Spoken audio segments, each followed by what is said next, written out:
ನಮಸ್ಕಾರ ವೀಕ್ಷಕರೇ, ನನ್ನ ಚಾನೆಲ್ಗೆ ಸ್ವಾಗತ. ಭಾಗ್ಯಲಕ್ಷ್ಮಿ ಇವತ್ತಿನ ಸಂಚಿಕೆಯಲ್ಲಿ ಏನಾಗ್ತಾ ಇದೆ ಅಂತ ನೋಡೋಣ.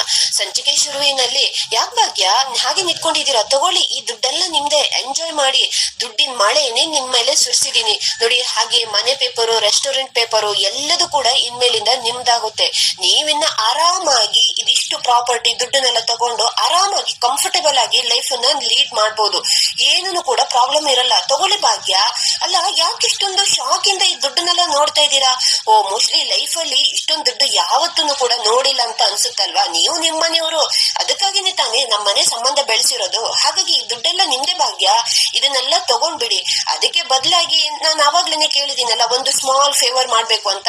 ಏನಿಲ್ಲ, ಯಾವುದೇ ಕಾರಣಕ್ಕೂ ನಿಮ್ ತಂಗಿ ಪೂಜಾ ಮತ್ತೆ ನನ್ ತಮ್ಮ ಕಿಶನ್ ಮದ್ವೆ ಆಗ್ಬಾರ್ದು ಅಷ್ಟೇ. ಹಾಗಾಗಿನೇ ಇದನ್ನೆಲ್ಲ ನಿಮಗ್ ಕೊಡ್ತಾ ಇರೋದು. ತಗೊಳ್ಳಿ ಭಾಗ್ಯ, ಈ ದುಡ್ಡೆಲ್ಲ ನಿಮ್ದೆ, ಆರಾಮಾಗಿ ಇದನ್ನೆಲ್ಲ ನೀವು ತಗೊಂಡೋಗಿ. ಥ್ಯಾಂಕ್ ಯು ಸೋ ಮಚ್ ಅಂತ ಹೇಳ್ಕೊಂಡು ಭಾಗ್ಯನಿಗೆ ಹೇಳ್ಬಿಟ್ಟು ಆದಿ ಅಲ್ಲಿಂದ ಹೊರಡ್ತಾನೆ. ಇನ್ನ ಒಂದ್ ಕಡೆ ಶ್ರೇಷ್ಠ ಮಾತ್ರ ತಾಂಡವ್ನ ಕಾರಲ್ಲಿ ಹಾಗೆ ಕರ್ಕೊಬಂದು ಒಂದ್ ಜಾಗದಲ್ಲಿ ಬಂದು ಇಳಿಸ್ಬಿಡ್ತಾಳೆ. ಇಳಿ ತಾಂಡವ್, ಇಳಿ ಅಂತ ತಾಂಡವ್ನ ಹತ್ರ ಇಳಿಯೋಕೆ ಹೇಳ್ತಾಳೆ. ಶ್ರೇಷ್ಠ, ಅರು ಮ್ಯಾಡ್, ನಿಂಗೇನು ಹುಚ್ಚಿಗಿಚ್ಚಿ ಹಿಡ್ದಿದ್ಯಾ ಹೇಗೆ, ಇಲ್ಲಿಗೆ ಯಾಕೆ ಕರ್ಕೊ ಬಂದಿದ್ಯಾ ಅಂತ ತಾಂಡವ್ ಬೈತಾ ಇರ್ಬೇಕಾದ್ರೆ, ಬಿಸ್ನೆಸ್ ತಾಂಡವ್, ಬಿಸ್ನೆಸ್ ಮಾಡಕ್ಕೆ ನಾವು ಇಲ್ಲಿಗೆ ನಿನ್ನನ್ನ ಕರ್ಕೊ ಬಂದಿದ್ದೀನಿ ಅಂತ ಶ್ರೇಷ್ಠ ಹೇಳ್ತಾಳೆ. ಹಾಗೆ ತಾಂಡವ್ನ ಒಂದ್ ದೇವಸ್ಥಾನದ ಮುಂದೆ ಕರ್ಕೊ ಬಂದ್ಬಿಟ್ಟು, ಕೂತ್ಕೋ ತಾಂಡವ್, ಇಲ್ಲೇ ನೀನ್ ಇವಾಗ ಕೂತ್ಕೋಬೇಕಾಗಿರೋದು ಅಂತ ಶ್ರೇಷ್ಠ ಹೇಳಿದ ತಕ್ಷಣ, ಶ್ರೇಷ್ಠ, ನಿಮ್ಗೇನು ತಲೆಗಿಲೆ ಕೆಟ್ಟಿದ್ಯಾ ಹೇಗೆ, ಇಲ್ಲಿ ನಾನ್ ಕೂತ್ಕೋಬೇಕಾ? ಇಲ್ಲ, ನಾನ್ ಕೂತ್ಕೊಳ್ಳಲ್ಲ ಅಂತ ತಾಂಡವ್ ಹೇಳಿದ ತಕ್ಷಣ, ಕೂತ್ಕೋ ತಾಂಡವ್ ಅಂತ ಬಲವಂತವಾಗಿ ಅವನ ಕೆಳಗ್ ಕೂರಿಸ್ಬಿಡ್ತಾಳೆ. ಇಲ್ಲಿ ಕೂತ್ಕೊಂಡು ನಾವೇನ್ ಮಾಡೋದು ಶ್ರೇಷ್ಠ ಅಂತ ತಾಂಡವ್ ಕೇಳ್ತಿರ್ಬೇಕಾದ್ರೆ, ಬಿಸ್ನೆಸ್, ನಾವ್ ಇಲ್ಲಿ ಕೂತ್ಕೊಂಡು ಬಿಸ್ನೆಸ್ ಮಾಡ್ಬೇಕು ಅಂತ ತಾನು ಅವನ್ ಪಕ್ಕದಲ್ಲೇ ಕೂತ್ಕೊಂಡು ಒಂದ್ ಖರ್ಚುಪ್ಪನ್ನ ತೆಗೆದ್ಬಿಟ್ಟು ಅವನ್ ಮುಂದೆ ಹಾಕ್ತಾಳೆ. ಇನ್ನ ಒಂದ್ ಕಡೆ ಹಾಗೆ ಆದಿ ಹೊರಟು ಬರ್ತಾ ಇರ್ಬೇಕಾದ್ರೆ ಆಗ ಅವನಿಗೆ ಕಾಲ್ ಬಂದ್ಬಿಡುತ್ತೆ ಕನ್ನಿಕಾ ಕಡೆಯಿಂದ. ಲಿಟಲ್ ಡೆವಿಲ್ ಹೇಳು ಅಂತ ಆದಿ ಹೇಳಿದ ತಕ್ಷಣ, ಬ್ರೋ, ನಾನು ಆವಾಗಿಂದ ನಿನ್ ಕಾಲ್ಗೋಸ್ಕರನೇ ವೇಟ್ ಮಾಡ್ತಾ ಇದ್ದೀನಿ, ಹೋಗಿರೋ ಕೆಲಸ ಏನಾಯ್ತು ಬ್ರೋ ಅಂತ ಕನ್ನಿಕಾ ಕೇಳಿದ ತಕ್ಷಣ, ಹೋಗಿರೋ ಕೆಲಸ ಸಕ್ಸಸ್ ಆಗಿದೆ. ಈ ಮಿಡಲ್ ಕ್ಲಾಸ್ ವುಮೆನ್ ಏನಕ್ಕೆ ನಾವು ಅಂತ ಅನ್ಕೊಂಡಿದೀವಿ, ಅದೇ ತರ ಈ ಮಿಡಲ್ ಕ್ಲಾಸ್ ವುಮೆನ್ ಮನಿಗೆನೆ ಇಷ್ಟಪಟ್ಟಿರೋದು ನಿಜಾನೇ ಆಗಿದೆ ಅಂತ ಆದಿ ಹೇಳಿದ ತಕ್ಷಣ, ಬ್ರೋ, ಅಂದ್ರೆ ಭಾಗ್ಯ ನೀನ್ ಕೊಟ್ಟಿರೋ ದುಡ್ಡನ್ನ ಕೊಟ್ಟಿರೋ ತಕ್ಷಣ ಸುಮ್ನಾಗ್ಬಿಟ್ಲಾ ಅಂತ ಕನ್ನಿಕಾ ಹೇಳ್ತಿರ್ಬೇಕಾದ್ರೆ, ಹೌದು, ಸುಮ್ನಾಗ್ಬಿಟ್ಟು ಆ ದುಡ್ಡನ್ನೆಲ್ಲ ತಗೊಂಡ್ಬಿಟ್ಟಿದ್ದಾಳೆ ಅಂತ ಆದಿ ಹೇಳಿದ ತಕ್ಷಣ, ನನಗ್ ಗೊತ್ತಿತ್ತು ಬ್ರೋ, ಭಾಗ್ಯ ಮತ್ತೆ ಅವಳ ಮನೆಯವರೆಲ್ಲ ಇದೇ ತರ ಮೆಂಟಾಲಿಟಿ ಅವರಂತ ನನಗ್ ಮುಂಚೆನೆ ಗೊತ್ತಿತ್ತು. ಆದ್ರೆ ಅಪ್ಪ ಮಾತ್ರ ಯಾವ್ದೇ ಕಾರಣಕ್ಕೂ ಈ ಮಾತನ್ನ ಒಪ್ಪಕ್ಕೆ ತಯಾರೇ ಇರ್ಲಿಲ್ಲ ಅಂತ ಕನ್ನಿಕಾ ಹೇಳ್ತಾ ಇರ್ಬೇಕಾದ್ರೆ, ಇವಾಗ ನಾನ್ ಒಪ್ಪಿಸ್ತೀನಿ, ಇನ್ನ ನೀನು ಆ ಚಿಂತೆ ಬಿಡು. ಇವ್ರು ಇವಾಗ ಹೇಗಿದ್ರು ಕೂಡ ದುಡ್ಡನ್ನ ತಗೊಂಡ್ಬಿಟ್ಟಿದ್ಯಾರಲ್ಲ, ಇನ್ನ ಯಾವ್ದೇ ಕಾರಣಕ್ಕೂ ಈ ಮದ್ವೆ ಆಗೋಕೆ ನಾನ್ ಬಿಡಲ್ಲ, ಅಪ್ಪನ್ನ ನಾನ್ ಒಪ್ಪಿಸ್ತೀನಿ, ಇನ್ನ ಸ್ವಲ್ಪ ಹೊತ್ತಲ್ಲಿ ಮನೆಗ್ ನಾನ್ ಬರ್ತೀನಿ ಬಾಯ್ ಅಂತ ಹೇಳ್ಕೊಂಡು ಆದಿ ಫೋನ್ ಇಟ್ಬಿಡ್ತಾನೆ. ಆಗ ಭಾಗ್ಯ ಮಾತ್ರ, ಆದಿಯವ್ರೆ ಒಂದ್ ನಿಮಿಷ ಅಂತ ಕರೀತಾಳೆ. ಏನ್ ಭಾಗ್ಯವ್ರೆ, ನನ್ನನ್ ಕರ್ದ್ರ ಅಂತ ಆದಿ ಕೇಳ್ತಿರ್ಬೇಕಾದ್ರೆ, ಹೌದಾ ಆದಿಯವ್ರೆ, ನಿಮ್ಮನ್ನೇ ಕರ್ದಿರೋದು, ಮಾತಾಡೋಣ ಅಂತ ನನ್ನನ್ ಕರೆದ್ಬಿಟ್ಟು ನೀವ್ ಮಾತ್ರ ಮಾತಾಡ್ಬಿಟ್ಟು ಹೋದ್ರೆ ಹೇಗೆ, ನಾನ್ ಮಾತಾಡೋದು ನೀವು ಕೇಳಿಸ್ಕೋಬೇಕಲ್ವಾ, ಬನ್ನಿ ಆದಿಯವ್ರೆ ಅಂತ ಭಾಗ್ಯ ಕರಿತಾಳೆ. ಆಗ ಆದಿ ಭಾಗ್ಯ ಹತ್ರ ಬರ್ತಾನೆ. ನೋಡು ತಾಂಡು, ಬಿಸ್ನೆಸ್ ಮಾಡಕ್ಕೆ ಇದ್ರಕ್ಕಿಂತ ಒಳ್ಳೆ ಪ್ಲೇಸ್, ಒಳ್ಳೆ ಪ್ಲಾನ್ ಯಾವ್ದೂ ಇಲ್ಲ ನೋಡು. ಈ ಬಿಸ್ನೆಸ್ ಅಲ್ಲಿ ಓನ್ಲಿ ಇನ್ಕಮ್, ಎಕ್ಸ್ಪೆನ್ಸ್ ಬರೋದೇ ಇಲ್ಲ ಈ ಬಿಸ್ನೆಸ್ ಅಲ್ಲಿ. ಜಸ್ಟ್ ನೀನು 4 hours ಬ್ಯಾಕ್ ಬಿಸ್ನೆಸ್ ಮಾಡ್ಬೇಕು ಅಂತ ಪ್ಲಾನ್ ಮಾಡಿದೆ ನೋಡು. ಆಲ್ರೆಡಿ ವಿದಿನ್ 4 hours ಅಲ್ಲಿ ನಾವು ಈ ಬಿಸ್ನೆಸ್ ಅನ್ನ ಪ್ಲಾನ್ ಮಾಡ್ಬಿಟ್ಟು ಬಿಸ್ನೆಸ್ ಗೆ ಇಳಿದ್ ಬಿಟ್ಟಿದೀವಿ ಅಂತ ಶ್ರೇಷ್ಠ ಹೇಳ್ತಾ ಇರ್ಬೇಕಾದ್ರೆ, ಏನ್ ಶ್ರೇಷ್ಠ ನೀನ್ ಹೇಳ್ತಿರೋದು, ಇದ್ಯಾವ ಬಿಸ್ನೆಸ್, ಒಳ್ಳೆ ಭಿಕ್ಷೆ ಬೇಡಕ್ಕೆ ಕೂತ್ಕೊಂಡಾಗಿದೆ ಅಂತ ತಾಂಡವ್ ಹೇಳ್ತಿರ್ಬೇಕಾದ್ರೆ, ಎಸ್ ಕರೆಕ್ಟ್, ಭಿಕ್ಷೆ ಬೇಡಕ್ಕೆ ಕೂತ್ಕೊಂಡು ಇರೋದಲ್ಲ, ನಾವು ಭಿಕ್ಷೆನೆ ಬೇಡ್ತಾ ಇದೀವಿ ಅಂತ ಶ್ರೇಷ್ಠ ಹೇಳಿದ ತಕ್ಷಣ ತಾಂಡವಂತೂ ಶಾಕ್ ಹಾಕಿ, ಏನ್ ಹೇಳ್ತಿರೋದು ಶ್ರೇಷ್ಠ ಅಂತ ತಾಂಡವ್ ಕೇಳಿದ ತಕ್ಷಣ, ನಾವು ಭಿಕ್ಷೆನೆ ಬೇಡ್ತಾ ಇರೋದು ಅಂತ ಶ್ರೇಷ್ಠ ಹೇಳ್ತಾಳೆ. ಆಗ ಶ್ರೇಷ್ಠನ್ ಪಕ್ಕದಲ್ಲೇ ಒಂದು ಆಂಟಿ ಬಂದ್ಬಿಡ್ತಾರೆ. ಆಂಟಿ ಪ್ಲೀಸ್ ಭಿಕ್ಷೆ ಹಾಕಿದ್ದ, ಸ್ವಲ್ಪ ಆದ್ರೂ ದಾನ ಮಾಡಿ ಅಂತ ಶ್ರೇಷ್ಠ ಕೇಳಿದ ತಕ್ಷಣ ಅವರು ಹಾಗೆ ಬೈದ್ಬಿಟ್ಟು ಅಲ್ಲಿಂದ ಹೊರಟೋಗ್ಬಿಡ್ತಾರೆ. ಆಗ ತಾಂಡವ್ಗೆ ಕೋಪ ಬಂದ್ಬಿಟ್ಟು, ಶ್ರೇಷ್ಠ ಏನ್ ನಿನ್ಗೆ ಬುದ್ಧಿಗಿದ್ದಿ ಇದೆಯಾ, ಈ ತರ ಭಿಕ್ಷೆ ಕೇಳ್ತಾ ಇದೆಯಲ್ಲ, ಆರು ಮ್ಯಾಡ್ ಅಂತ ತಾಂಡವ್ ಮತ್ತೆ ಬೈತಾ ಇರ್ಬೇಕಾದ್ರೆ, ನೋ ತಾಂಡವ್, ನೀನ್ ಈ ತರ ಅಗ್ರೆಸಿವ್ ಆಗಿ ಕೋಪ ಎಲ್ಲ ಮಾಡ್ಕೋಬಾರ್ದು ನೋಡು, ಪ್ಲೀಸ್ ಸರ್, ಪ್ಲೀಸ್ ಅಣ್ಣ, ಪ್ಲೀಸ್ ಸರ್, ಆಂಟಿ ಹೀಗೆ ದಾನ ಮಾಡಿ ಅಂತ ನೀನು ತುಂಬಾ ಸಾಫ್ಟ್ ಆಗಿ ಕೇಳ್ಬೇಕು, ಆಗ್ಲೇನೆ ನಮ್ಗೆ ಒಳ್ಳೆ ಬಿಸ್ನೆಸ್ ಆಗೋದು ಅಂತ ಶ್ರೇಷ್ಠ ಹೇಳ್ತಿರ್ಬೇಕಾದ್ರೆ, ಆಗ ಅಲ್ಲೊಬ್ರು ಬಂದ್ಬಿಡ್ತಾರೆ. ಸರ್ ಪ್ಲೀಸ್ ಏನಾದ್ರೂ ದಾನ ಮಾಡಿ ಸರ್ ಪ್ಲೀಸ್ ಅಂತ ಶ್ರೇಷ್ಠ ಕೇಳ್ತಿರ್ಬೇಕಾದ್ರೆ, ಆಗ ಅವರು, ಅಲ್ಲ ನೋಡಕ್ಕೆ ಒಳ್ಳೆ ಡೀಸೆಂಟ್ ಆಗಿದ್ದೀರಾ, ನೀವು ಇಲ್ಲಿ ಕೂತ್ಕೊಂಡು ಭಿಕ್ಷೆ ಬೇಡ್ತಾ ಇದ್ದೀರಾ ಅಂತ ಶ್ರೇಷ್ಠನ್ನ ಕೇಳ್ಬಿಡ್ತಾರೆ. ಆಗ ಹೋ ಹೌದಲ್ವಾ ಸರ್, ನಾವು ಬರೋದ್ರಲ್ಲಿ ಡ್ರೆಸ್ ಅನ್ನ ನಮ್ ಕಾಸ್ಟ್ಯೂಮ್ ಅನ್ನೆಲ್ಲ ಚೇಂಜ್ ಮಾಡ್ಬೇಕು ಅನ್ನೋದನ್ನೇ ನಾವು ಮರೆತ್ ಬಿಟ್ವಿ. ನಾವ್ ಇವಾಗ ನೋಡೋಕೆ ಡೀಸೆಂಟ್ ಆಗಿ ಕಾಣಿಸ್ತಾ ಇದೀವಲ್ವಾ, ನೆಕ್ಸ್ಟ್ ಟೈಮ್ ಬೆಗ್ ಮಾಡಕ್ಕೆ ಬರುವಾಗ ನಾವು ಈ ತರ ಕ್ಲಾತ್ ಹಾಕೊಂಡ್ ಬರೋದೇ ಇಲ್ಲ ಸರ್, ತುಂಬಾನೇ ಡರ್ಟಿ ಆಗಿರೋ ಕ್ಲಾತ್ ಅನ್ನ ಹಾಕೊಂಡ್ ಬರ್ತೀವಿ ಸರ್, ಇದೊಂದ್ಸರಿ ನಮ್ನ ಫರ್ಗ್ಯೂ ಮಾಡ್ಬಿಟ್ಟು ಸರ್ ಪ್ಲೀಸ್ ಸರ್ ದಾನ ಮಾಡಿ ಏನಾದ್ರೂ ಕೊಡಿ ಸರ್ ಅಂತ ಹೇಳ್ಬಿಡ್ತಾಳೆ ಶ್ರೇಷ್ಠ. ಆಗ ತಾಂಡವ್ಗಂತೂ ತುಂಬಾನೇ ಕೋಪ ಬರ್ತಾ ಇರುತ್ತೆ. ಇವಾಗ ನಿಮ್ಗೆ ಕೈ ಕಾಲೆಲ್ಲ ನೆಟ್ಟಗಾಗಿದೆ ತಾನೆ, ದುಡ್ಕೊಂಡ್ ತಿನ್ನಕ್ಕೆ ಏನ್ ರೋಗ, ದೇವ್ರೆ ಎಂತ ಕಾಲ ಬಂತಪ್ಪ, ಇವ್ರನ್ನೆಲ್ಲ ನೀನೇನೆ ಕಾಪಾಡ್ಬೇಕು ಅಂತ ಹೇಳ್ಕೊಂಡು ಆ ವ್ಯಕ್ತಿ ದೇವಸ್ಥಾನದ ಒಳಗಡೆ ಹೋಗ್ಬಿಟ್ರೆ ಆಗ ತಾಂಡವ್ ಮಾತ್ರ ತುಂಬಾನೇ ಕೋಪ ಮಾಡ್ಕೊಂಡು ಸ್ಟಾಪ್ ಇಟ್ ಶ್ರೇಷ್ಠ, ಸ್ಟಾಪ್ ಇಟ್, ಯಾಕೆ ನೀನು ಈ ತರ ಎಲ್ಲ ಮಾಡ್ತಿದ್ಯಾ, ನಿನ್ಗೇನು ಬುದ್ಧಿ ನೆಟ್ಟಗಿಲ್ವಾ ಅಂತ ತಾಂಡವ್ ಕೇಳ್ತಿರ್ಬೇಕಾದ್ರೆ ನಾನ್ ಅದನ್ನ ನಿನಗ್ ಕೇಳ್ಬೇಕು, are you out of your mind?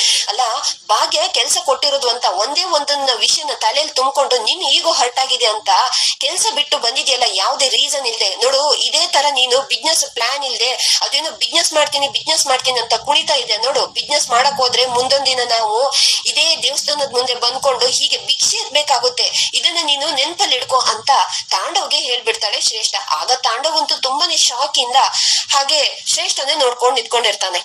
ಇನ್ನ ಒಂದ್ ಕಡೆ ಆದಿ ಮಾತ್ರ ಹೋ ಭಾಗ್ಯ ನೋಡಿ, ನಾನ್ ಮಾತ್ರ ಮಾತಾಡ್ಬಿಟ್ಟು ಹೋಗಿದೆ ಅಂತ ನೀವೇನೋ ಮಾತಾಡ್ಬೇಕು ಅಂದ್ರಲ್ಲ, ಹೇಳಿ ನಾನಿವಾಗ ಖಾಲಿ ಇಷ್ಟು ದುಡ್ಡು ಮಾತ್ರ ಕೊಟ್ಬಿಟ್ಟು ಹೋದೆ, ಇದು ನಿಮ್ಗೆ ಸಾಕಾಗಲ್ಲ ಅಂತ ನೀವು ಕೇಳ್ತಾ ಇದ್ದೀರಾ ಭಾಗ್ಯ ಅಂತ ಆದಿ ಕೇಳ್ತಿರ್ಬೇಕಾದ್ರೆ, ಆದ್ರೆ ಭಾಗ್ಯ ಮಾತ್ರ ಏನನ್ನು ಮಾತಾಡ್ದೆ ಆ ದುಡ್ಡನ್ನೆಲ್ಲ ಹಾಗೆ ಸೂಟ್ ಕೇಸ್ಗೆ ತುಂಬ್ಕೊಂತ ಇರ್ಬೇಕಾದ್ರೆ ತುಂಬ್ಕೊಳ್ಳಿ ಇದೆಲ್ಲದು ನಿಮ್ದೆ ನೋಡಿ, ಅಲ್ಲಿ ನಿಮ್ ಹಿಂದ್ಗಡೆ ಇನ್ನ 2 ಬಂಡಲ್ ಇದೆ ನೋಡಿ, ಅದನ್ನು ತುಂಬ್ಕೊಳ್ಳಿ ಭಾಗ್ಯ, ನೀವು ಇದಕ್ಕೆ ಆಸೆ ಪಟ್ಟಿರೋದು ಅಂತ ನನಗ್ ಗೊತ್ತಿತ್ತು, ಆದ್ರೆ ಇದಿಷ್ಟೇ ನಿಮ್ಗೆ ಸಾಕಾಗುತ್ತೆ, ನಾವು ಇನ್ನು ಬೇಕು ಅಂತ ನಾನು ಕೇಳೋದನ್ನೇ ಮರ್ತೋದೆ, ಇನ್ನ ಬೇಕಾದ್ರೆ ನಿಮ್ಗೆ ಹೇಳಿ ಭಾಗ್ಯ ಅವ್ರೆ ಅಂತ ಹೇಳ್ಕೊಂಡು ಆದಿ ತನ್ನ ಹಿಂದೆ ಇರೋ ವ್ಯಕ್ತಿನ ಕರೆದ್ಬಿಟ್ಟು ಇನ್ನ ಒಂದು ಸೂಟ್ ಕೇಸು ತಗೋಬರಕಂತ ಹಾಗೆ ಸನ್ನೆ ಮಾಡ್ತಿದ್ದಂಗೆನೆ ಆಗ ಭಾಗ್ಯ ಮಾತ್ರ ಆದಿಯವ್ರೆ 1 ನಿಮಿಷ ಅಂತ ಹೇಳ್ತಾಳೆ. ಹಾಗಾದ್ರೆ ಆದಿಯವ್ರೆ ಈ ದುಡ್ಡೆಲ್ಲದು ನನ್ಗೆ ಅಲ್ವಾ ಅಂತ ಭಾಗ್ಯ ಕೇಳ್ತಿರ್ಬೇಕಾದ್ರೆ, ಹೌದು ಇದೇನು ಹಿಂಗ್ ಕೇಳ್ತಾ ಇದ್ದೀರಾ, ಅವಾಗ್ಲೇನೆ ಹೇಳಿದೀನಲ್ಲ ಈ ದುಡ್ಡೆಲ್ಲ ನಿಮ್ಗೆ ಅಂತ ಆದಿ ಹೇಳಿದ ತಕ್ಷಣ, ಹಾಗಾದ್ರೆ ಈ ದುಡ್ಡಿನಲ್ಲಿ ಏನೆಲ್ಲ ಕೊಂಡ್ಕೋಬಹುದು ಅಂತ ಭಾಗ್ಯ ಕೇಳ್ತಿರ್ಬೇಕಾದ್ರೆ, ಅಯ್ಯೋ ಇದೇನು ಹಿಂಗ್ ಹೇಳ್ತಿದ್ದೀರಾ, ಈ ದುಡ್ಡಲ್ಲಿ ಏನ್ ಬೇಕಾದ್ರೂ ಕೊಂಡ್ಕೋಬಹುದು ಅಂತ ಆದಿ ಹೇಳಿದ ತಕ್ಷಣ ನನ್ ಸ್ವಾಭಿಮಾನ ಕೊಂಡ್ಕೋಬಹುದಾ ಅಂತ ಭಾಗ್ಯ ಕೇಳ್ತಾಳೆ. ಆಗ ಆದಿ ಮಾತ್ರ ವಾಟ್ ಕಮ್ ಅಗೇನ್ ಅಂತ ಹೇಳಿದ ತಕ್ಷಣ, ಹೌದು ಆದಿ ಅವ್ರೆ, ನೀವು ಕೊಡ್ತಾ ಇರೋ ದುಡ್ಡಿನಿಂದ ನನ್ ಸ್ವಾಭಿಮಾನನ ಕೊಂಡ್ಕೊಳ್ಳಕ್ ಆಗುತ್ತಾ ಅಂತ ಭಾಗ್ಯ ಮತ್ತೆ ಪುನಃ ಕೇಳಿದ ತಕ್ಷಣ, ವಾಟ್ ಯು ಮೀನ್ ಅಂತ ಆದಿ ಕೇಳಿದ ತಕ್ಷಣ, ಐ ಮೀನ್ ನೋಡಿ, ನೀವು ಎಷ್ಟೇ ದುಡ್ಡು ಕೊಟ್ರು ನನ್ ಸ್ವಾಭಿಮಾನನ ಕೊಂಡ್ಕೊಳ್ಳಕ್ಕೆ ಸಾಧ್ಯನೇ ಇಲ್ಲ ಅಂತ ಭಾಗ್ಯ ಹೇಳ್ಬಿಡ್ತಾಳೆ. ನೋಡಿ ಆದಿಯವ್ರೆ, ನಾವು ಮಿಡಿಲ್ ಕ್ಲಾಸ್ ಜನನೇ ಇರ್ಬೋದು, ಆದ್ರೆ ನಾವು ಯಾವತ್ತೂ ನಿಮ್ಮಂತವ್ರು ಹಾಕೋ ದುಡ್ಡಿಗೆ ನಮ್ ಸ್ವಾಭಿಮಾನನ ಮಾರ್ಕೊಂಡು ಬದುಕುವಂತ ಜನನೇ ಅಲ್ಲ. ನೋಡಿ, ನಾವು ಮಿಡಿಲ್ ಕ್ಲಾಸ್ ಜನರು ಇರ್ತಾವಲ್ವಾ, ಒಂದು ಕನ್ಸನ್ನ ಕಾಣ್ತೀವಿ, ಆ ಕನ್ಸನ್ನ ಈಡೇರಿಸ್ಕೋಸ್ಕರ ಹಗ್ಲು ರಾತ್ರಿ ದುಡಿತೀವಿ, ಆ ಕನ್ಸನ್ನ ಸಹಕಾರ ಮಾಡ್ಕೊಳಕಂತ ಅದ್ರ ಹಿಂದೆನೆ ಓಡ್ತೀವಿ. ಒಂದ್ ಕನ್ಸ ಆದ ನಂತರ ಇನ್ನ ಒಂದ್ ಕನ್ಸನ್ ಕಾಣ್ತೀವಿ, ಆ ಕನ್ಸನ್ನ ಮತ್ತೆ ನನ್ಸ್ ಮಾಡ್ಕೊಳಕೋಸ್ಕರ ಅದ್ರ ಹಿಂದೆ ಓಡ್ತೀವಿ. ಇದ್ರ ನಡುವೆ ನಿಮ್ಮಂತವ್ರು ಹಲವಾರು ಜನರು ಬರ್ತಾರೆ, ಅವ್ರನ್ನ ನಾವು ಸರು ಬಾಸು ಅಂತ ಕರಿತೀವಿ ಅಂದ ತಕ್ಷಣಕ್ಕೆ ನಮ್ಮನ್ನ ನಾವು ಅವರಿಗೆ ದುಡ್ಡಿಗೋಸ್ಕರ ಮಾರ್ಕೊಂತೀವಿ ಅನ್ನೋ ಲೆಕ್ಕನ ಹಾಕ್ಬೇಡಿ ಆದಿಯವ್ರೆ.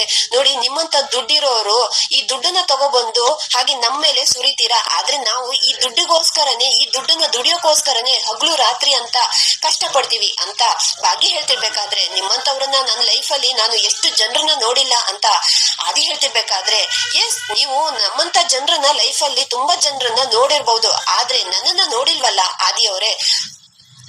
ನೀವು ಅನ್ಕೊಂಡಾಗೆ ಈ ಭಾಗ್ಯ ಅಲ್ಲ, ಈ ಭಾಗ್ಯನ ಅಷ್ಟು ಸುಲಭವಾಗಿ ಜಡ್ಜ್ ಮಾಡಕ್ಕೆ ಬರ್ಬೇಡಿ ಅಂತ ಭಾಗ್ಯ ಹೇಳಿದ ತಕ್ಷಣ ಆದಿ ಅಂತೂ ತುಂಬಾನೇ ಶಾಕ್ ಇಂದ ಹಾಗೆ ನೋಡ್ಕೊಂಡು ನಿಂತ್ಕೊಂಡಿರ್ತಾನೆ. ನೋಡಿ, ನಿಮ್ಮ ಹತ್ರ ಇರೋ ಆಸ್ತಿಗೋಸ್ಕರ ನಾವು ಆ ಮನೆ, ನಿಮ್ಮ ಮನೆನ ಹೊಸಲು ದಾಟಿ ಆ ಮನೆ ಒಳಗಡೆ ಬಂದಿಲ್ಲ, ಅದು ನಾವು ಕಾಮಸ್ ಅವ್ರ ಮೇಲೆ ಇಟ್ಟಿರೋ ಗೌರವ ಹಾಗೆ ಪೂಜಾ ಮತ್ತೆ ಕಿಶನ್ ಮಾಡ್ತಿರೋ ಪ್ರೀತಿನ ನೋಡ್ಕೊಂಡು ನಾವು ನಿಮ್ಮನೆ ಸಂಬಂಧ ಬೆಳ್ಸಕಂತ ಬಂದಿದೀವಿ. ಸಂಬಂಧ ಬೆಳ್ಸೋಕ್ಕಿಂತ ಮುಂಚೆ ಕಿಶನ್ ಅವರು ಕಾಮತ್ ಸರ್ ಅವರ ಮಗ ಅನ್ನೋದು ಕೂಡ ನಮ್ಗೆ ಗೊತ್ತೇ ಇರ್ಲಿಲ್ಲ ಅಂತ ಭಾಗ್ಯ ಹೇಳ್ತಾಳೆ.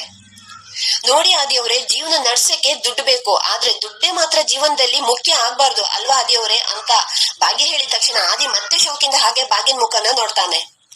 ಇನ್ನ ಒಂದ್ ಕಡೆ ಶ್ರೇಷ್ಠ ಮಾತ್ರ, ತಾಂಡವ್ ಪ್ಲೀಸ್ ಅರ್ಥ ಮಾಡ್ಕೋ ತಾಂಡವ್, ಲೈಫ್ ಅಲ್ಲಿ ದುಡ್ಡಿಲ್ದೆ ಏನನ್ನು ಕೂಡ ಮಾಡಕ್ಕಾಗಲ್ಲ, ಲೈಫ್ ಲೀಡ್ ಮಾಡಕ್ಕೆ ದುಡ್ಡೇ ತುಂಬಾನೇ ಇಂಪಾರ್ಟೆಂಟ್. ನೋಡು, ಇವಾಗ ನೀನು ನಿನ್ ಈಗ ಹಿಂದೆ ಹೋಗ್ಬಿಟ್ಟು ಎಲ್ಲದನ್ನು ಕಳ್ಕೊಂಡಿದ್ರೆ ಮುಂದೊಂದ್ ದಿನ ನಾವು ಇದೇ ಪ್ಲೇಸ್ ಅಲ್ಲಿ ಬಂದು ನಿಂತ್ಕೊಳ್ಬೇಕಾಗುತ್ತೆ. ನೋಡು, ಲೈಫ್ ರಿಯಾಲಿಟಿನ ಸ್ವಲ್ಪ ಅರ್ಥ ಮಾಡ್ಕೋ ತಾಂಡವ್. ಒಂದು 1/2 ಲೀಟರ್ ವಾಟರ್ ಬಾಟಲ್ ಅನ್ನ ತಗೋಬೇಕಂತಂದ್ರು 10 ರೂಪಾಯಿ ಬೇಕು. ನೋಡು, ಒಂದ್ ಅರ್ಥ ಮಾಡ್ಕೊ, ನಿನ್ಗೆ ಇವಾಗ ಹೊಟ್ಟೆ ಹಸಿವಾಗಿದೆ ಅಂದ್ಕೊಂಡು ಒಂದು ಹೋಟ್ಲಿಗೆ ಹೋಗ್ಬಿಟ್ಟು ಅಣ್ಣ ಇಡ್ಲಿ ಕೊಡಿ ಚಟ್ನಿ ಕೊಡಿ ಅಂತ ಕೇಳಿದ ತಕ್ಷಣ ಅವರು ಸರಿ ಆಯ್ತು ತಿನ್ನಪ್ಪ ಅಂತ ಹೇಳ್ಕೊಂಡು ಹಾಗೆ ಪುಕ್ಸಟೆ ತಂದು ಕೊಡಲ್ಲ. ಫಸ್ಟ್ ಕೇಳ್ತಾರೆ ನಿನ್ನ ಹತ್ರ ದುಡ್ಡು ಇದೆಯಾ ಅಂತ. ಒಂದ್ ವೇಳೆ ನಿನ್ ನೀನು ದುಡ್ಡು ಇಲ್ಲ ಅಂತ ಹೇಳಿದ ತಕ್ಷಣ ಹಾಗೆ ಮುಖ ತುಂಬಾ ಉಗೋದ್ ಬಿಟ್ಟು ಹಾಗೆ ಆಚೆಗಡೆ ಹಾಕ್ಬಿಡ್ತಾರೆ. ಅದೇ ತರ ನೀನ್ ಏನೋ ಒಂದು ವಸ್ತುನ ತಗೋಬೇಕಂತ ಯಾವ್ದೇ ಶಾಪ್ ಹೋದ್ರು ಅವ್ರು ಫಸ್ಟ್ ಕೇಳೋದು ದುಡ್ಡನ್ನೇ ತಾಂಡವ್, ದುಡ್ಡನ್ನ ಬಿಟ್ಬಿಟ್ಟು ನೀನ್ ಈಗೋ ಅಲ್ಲಿ ಯಾವ್ದನ್ನು ಕೂಡ ವರ್ಕ್ ಆಗಲ್ಲ ತಾಂಡವ್ ಅಂತ ಶ್ರೇಷ್ಠ ಹೇಳ್ತಿರ್ಬೇಕಾದ್ರೆ, ನೋಡ್ ಶ್ರೇಷ್ಠ ಇದನ್ನೆಲ್ಲ ಯಾವ್ದನ್ನು ಕೂಡ ನನ್ಗೆ ಮ್ಯಾಟ್ರ್ ಆಗಲ್ಲ. ಇವಾಗ ಇಷ್ಟಿಷ್ಟುದ ಎಕ್ಸಾಂಪಲ್ ಕೊಟ್ಟಿ ಅಲ್ಲ ನೋಡು, ದುಡ್ಡಿದ್ರೆ ಮಾತ್ರ ಹಾಗೆ ಹೀಗೆ ಅಂತ. ನೋಡು ನನ್ಗೆ ಆ ಕ್ಯಾಪಬಿಲಿಟಿ ಇದ್ದೇ ಇದೆ, ನಾನು ದುಡ್ಡನ್ನ ಅರ್ನ್ ಮಾಡೇ ಮಾಡ್ತೀನಿ. ಈ ತರ ಸ್ಟುಪಿಡ್ ಎಕ್ಸಾಂಪಲ್ ಎಲ್ಲ ಕೊಟ್ಬಿಟ್ಟು ನನ್ನ ಈಗೋ ಹರ್ಟ್ ಮಾಡಿ ನನ್ನನ್ನ ಅಂಡರ್ ಎಸ್ಟಿಮೇಟ್ ಮಾಡಕ್ಕೆ ಬರ್ಬೇಡ ಸ್ಟುಪಿಡ್ ಅಂತ ಹೇಳ್ಕೊಂಡು ತಾಂಡವಲ್ಲಿಂದ ಹೊರಟೋಗ್ಬಿಡ್ತಾನೆ. ಇನ್ನ ಒಂದ್ ಕಡೆ ಆದಿ ಮಾತ್ರ, ಭಾಗ್ಯ ನನ್ ಗೊತ್ತು ನೀವು ಟೂ ಸ್ಮಾರ್ಟ್ ಅನ್ನೋ ತರ ಆಕ್ಟಿಂಗ್ ಮಾಡಕ್ಕೆ ಹೋಗ್ಬೇಡಿ ಅಂತ ಆದಿ ಹೇಳ್ತಾನೆ. ಆಗ ಭಾಗ್ಯ ಮಾತ್ರ, ನಾನು ಇಷ್ಟೆಲ್ಲ ಹೇಳಿದ್ಮೇಲೂ ನೀವು ರಿಯಾಲಿಟಿ ಏನು ಅಂತ ಅರ್ಥ ಮಾಡ್ಕೊಳ್ತಾನೆ ಇಲ್ವಲ್ಲ, ನಾನಿನ್ನ ಹೇಗೆ ಹೇಳಿ ಅಂತ ಭಾಗ್ಯ ಹೇಳ್ತಿರ್ಬೇಕಾದ್ರೆ, ನೋಡಿ ಭಾಗ್ಯ ನನಗ್ ಗೊತ್ತು ನಿಮ್ಮಂತವ್ರ ಮೆಂಟಾಲಿಟಿ, ಇದು ನಿಮ್ಗೆ ತುಂಬಾನೇ ಲೈಫ್ ಅಲ್ಲಿ ಇಂಪಾರ್ಟೆಂಟ್ ಅಂತಾನು ಗೊತ್ತು, ಇಟ್ಕೊಳ್ಳಿ ಭಾಗ್ಯ ಅಂತ ಆದಿ ಹೇಳ್ತಾನೆ. ನೋಡಿ ಭಾಗ್ಯ, ನನ್ ಮೂಡ್ ಏನಾದ್ರು ಚೇಂಜ್ ಆದ್ರೆ ಆಮೇಲೆ ನನ್ ನಿರ್ಧಾರ ಬದಲಾಗಬಹುದು, ನನ್ ನಿರ್ಧಾರ ಬದಲಾಗೋಕ್ಕಿಂತ ಮುಂಚೆ ಇದನ್ನೆಲ್ಲ ತಗೊಂಡ್ಬಿಡಿ ಭಾಗ್ಯ ಅಂತ ಆದಿ ಹೇಳ್ತಾನೆ. ಆಗ ಭಾಗ್ಯಗಂತೂ ತುಂಬಾನೇ ಕೋಪ ಬಂದ್ಕೊಂಡು, ಆದಿಯವ್ರೆ ನಿಮ್ ಮೂಡ್ಗೆ ತಕ್ಕ ಹಾಗೆ ನಿಮ್ ನಿರ್ಧಾರ ಬದಲಾಗಬಹುದು, ಆದ್ರೆ ನನ್ ಸ್ವಾಭಿಮಾನ ಬದಲಾಗಲ್ಲ ಆದಿಯವ್ರೆ. ನಾವು ಬಡವರನ್ನೇ ಇರ್ಬಹುದು, ಮಿಡಲ್ ಕ್ಲಾಸ್ ಅವರೇ ಇರ್ಬಹುದು, ದುಡ್ಡಿಗೋಸ್ಕರ ಕಷ್ಟನೇ ಪಡ್ತಾ ಇರ್ಬಹುದು, ಆದ್ರೆ ಒಂದ್ ತಿಳ್ಕೊಳ್ಳಿ, ಸಾವಿನ ಅಂಚಲಿದ್ರು ಕೂಡ ಇಂಥ ದುಡ್ಡನ್ನ ನಾವು ಮುಟ್ಟೋದೂ ಇಲ್ಲ, ಇಂಥ ದುಡ್ಡಿಗೋಸ್ಕರ ಪ್ರೀತಿ ನಾಟಕ ಆಡೋದು ಇಲ್ಲ. ಆಗ ಭಾಗ್ಯ ತನ್ನ ಕೈಯಲ್ಲಿರೋ ಸೂಟ್ ಕೇಸನ್ನ ತೆಗೆದು ಆದಿ ಕೈಗೆ ಕೊಟ್ಬಿಡ್ತಾಳೆ.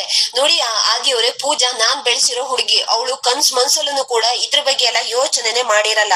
ನೋಡಿ ನಮ್ಮಂತ ಮಿಡಲ್ ಕ್ಲಾಸ್ ಜನರಿಗೆ ಸ್ವಾಭಿಮಾನದ ಮುಂದೆ ಈ ದುಡ್ಡು ಯಾವ ಲೆಕ್ಕಕ್ಕೂ ಬರಲ್ಲ ಆದಿಯವ್ರೆ, ಬರಲ್ಲ ಅಂತ ಹೇಳ್ಕೊಂಡು ಭಾಗ್ಯ ಅಲ್ಲಿಂದ ಹೊರಟೋಗ್ಬಿಡ್ತಾಳೆ. ಆಗ ಆದಿ ಮಾತ್ರ ತುಂಬಾನೇ ಶಾಕ್ ಇಂದ ಭಾಗ್ಯ ಕೊಟ್ಟಿರೋ ಸೂಟ್ ಕೇಸನ್ನ ತನ್ನ ಕೈಯಲ್ಲಿರೋದನ್ನ ಹಾಗೆ ನೋಡ್ಕೊಂಡು ನಿಂತ್ಕೊಂಡಿರ್ತಾನೆ.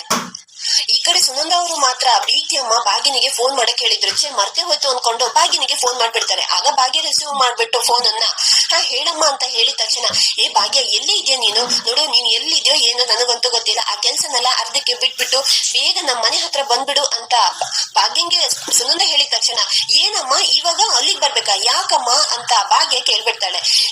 ಯಾಕೆ ಏನು ಅಂತ ಕೇಳ್ಬೇಡ, ಅದನ್ನೆಲ್ಲ ಮಾತಾಡಕ್ಕೆ ಪುರ್ಸೊತ್ತಿಲ್ಲ, ಇವಾಗ ಪ್ರೀತಿಯ ಮನೆ ಬರಕ್ ಹೇಳಿರೋದು ಅಂತ ಭಾಗ್ಯ ಹೇಳ್ತಾಳೆ.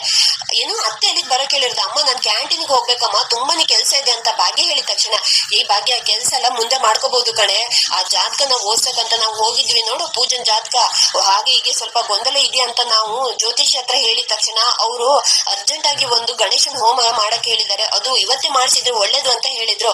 ಹಾಗಾಗಿ ನಾನು ಮತ್ತೆ ಬೀಕ್ತಿ ಅಮ್ಮ ಎಲ್ಲದನ್ನು ಕೂಡ ರೆಡಿ ಮಾಡ್ಕೊಂತ ಇದೀವಿ, ನೀನ್ ಆದಷ್ಟು ಬೇಗ ಇಲ್ಲಿಗೆ ಬಂದ್ಬಿಡೆ ಭಾಗ್ಯ ಅಂತ ಸುನಂದ ಅವ್ರು ಹೇಳಿದ ತಕ್ಷಣ, ಅಮ್ಮ ಮದುವೆ ಅಂತ ಭಾಗ್ಯ ಹೇಳಕ್ ಬಂದಾಗ, ಹ್ಞೂ ಕಣೆ ಮದುವೆ ಸಂಬಂಧಪಟ್ಟಿರೋ ಪೂಜೆನೇ ಇದು, ನೋಡು ಇವಾಗ ಮಾತಾಡ್ತಾ ಕೂತ್ಕೊಳ್ಳಕ್ಕೆ ಟೈಮ್ ಇಲ್ಲ, ಬೇಗ ಬಂದ್ಬಿಡು ಅಂತ ಹೇಳ್ಕೊಂಡು ಸುನಂದ ಫೋನ್ ಅನ್ನ ಕಟ್ ಮಾಡ್ಬಿಡ್ತಾರೆ. ಆಗ ಭಾಗ್ಯ ಅಂತೂ ಇವಾಗ ಆದಿಯವ್ರು ನೋಡಿದ್ರೆ ಮದ್ವೆ ನಡೆಯಲ್ಲ ಹಾಗೆ ಹೀಗೆ ಅಂತ ಹೇಳ್ತಾ ಇದಾರೆ, ಅಮ್ಮ ನೋಡಿದ್ರೆ ಮದ್ವೆ ನಡೆಯುತ್ತೆ ಅನ್ನೋ ತುಂಬಾ ಹುಮ್ಮಸ್ಸಲ್ಲಿ ಬೇರೆ ಇದ್ದಾಳೆ. ಆದಷ್ಟು ಬೇಗ ಅತ್ತೆ ಮತ್ತೆ ಮಾವನಿಗೆ ಅವರಿಗೆ ಈ ಮದ್ವೆ ನಡೆಯಲ್ಲ, ನಡೆದಿರೋ ವಿಷಯನೆಲ್ಲ ಮನೆಯವರಿಗೆ ಆದಷ್ಟು ಬೇಗ ಹೇಳ್ಬೇಕು ಅಂತ ಭಾಗ್ಯ ಮನ್ಸಲ್ಲನ್ನು ಯೋಚನೆ ಮಾಡ್ತಾ ಇರ್ತಾಳೆ. ಇಲ್ಲಿಗೆ ಈ ಸಂಚಿಕೆ ಮುಕ್ತಾಯವಾಗುತ್ತೆ. ವಿಡಿಯೋ ನೋಡಿದ್ದಕ್ಕಾಗಿ ಧನ್ಯವಾದ.